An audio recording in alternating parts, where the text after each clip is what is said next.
I'm home. I'm slowly starting to get back to normal. Still get very tired very easily.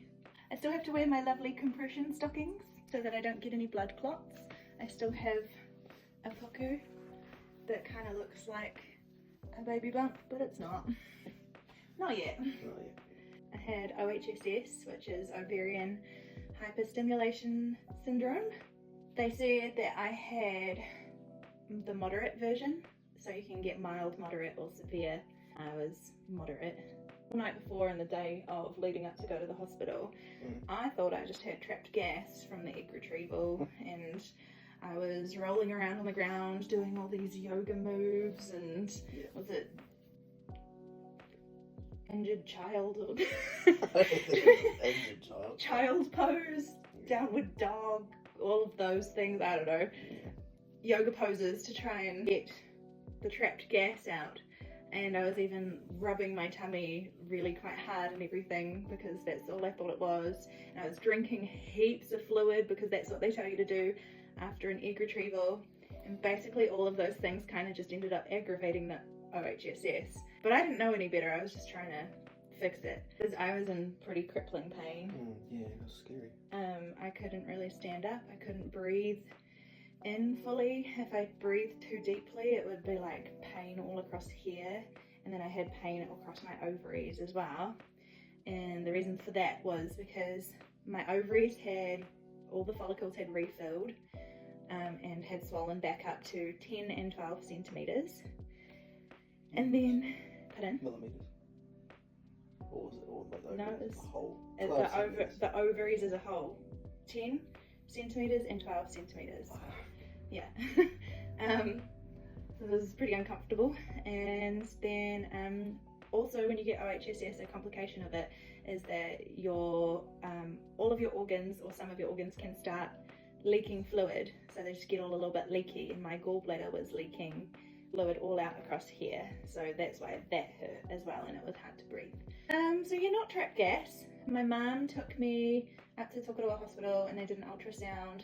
They struggled to get an IV in because I've got terrible veins. As we know. But they did, and then I got some morphine. And I went in a wee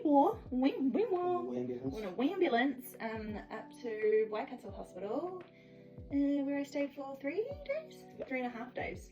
3 days. We left quite late Saturday, so it was pretty much 3 days.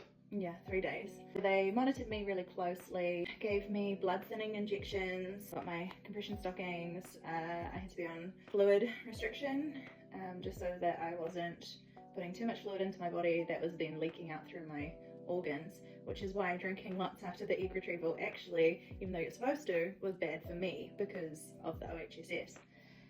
But I didn't know, I was just doing what I thought I was supposed to do. One of my blood tests, it looked like I had, well, I did have a bit of renal, I don't like to say renal failure because I don't think that's quite, well, I guess the early stage it is like deterioration. Yeah. So that was a bit of a scary one. But then, yeah, after just watching my fluid intake and resting and blood thinners and monitoring and all of that sort of thing, everything just started to come right again. I was pretty pain-free. I had a temperature that it was steadily coming down, and all my blood tests went back to normal, so I was able to be discharged. So that's all the dramas. Do you have anything that you want to add? No, it's just bloody scary though. when I found out you're in hospital, I was like panicking, and then she sent me a message a little while later, and she's like, "Hi, Bobby," and I was just like, "Hi, how's it going?" And she's like, "I'm okay, thanks." Had morphine, and I'm like, no shit. But yeah, so you were like chilled out on the morphine, and I was like panicking, and then yeah, that was just because like I hadn't heard from, like, her mum was messaging me and updating me about how she was, like, yeah, we got this in, we got a line in, like we're just monitoring it, we're waiting for ambulance and stuff, this and that, and then like an hour later, like she's had no communication with me since that, and then she's just like, "Hi," and I'm like, "Hi." Sorry. But yeah, but yeah. Yeah, so that was the whole hospital shindig. Shindig? I guess so. Yep. So, why you're all really here? If you skip to the end of the video. No, don't skip. There's some exciting news as well. So, as you guys know, we we had 11 eggs retrieved. 9 of those eggs were fertilized. And then after, yes, well done, dear, you did great. Yes, so did you. I'm doing that for both of us. Okay. Yeah, we did. Okay. 9 of those eggs were fertilized, and then, as you guys know, we have to freeze all of our eggs, which was a little bit of an adjustment because we were really hoping to do a fresh transfer. But with the OHSS, if you go ahead with a fresh transfer, it can actually make it much worse, and you can risk losing the baby as well. So we didn't do that. So it was the sensible thing to do. I couldn't have done it anyway. I was in too much pain. They wouldn't have let me do it.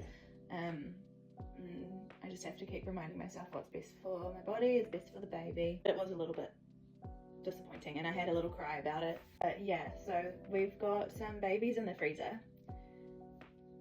Not all of the fertilized eggs will make it through. The freezing process. So there's usually quite a significant drop off between fertilization and freezing. But yeah, we were pretty lucky with our final number.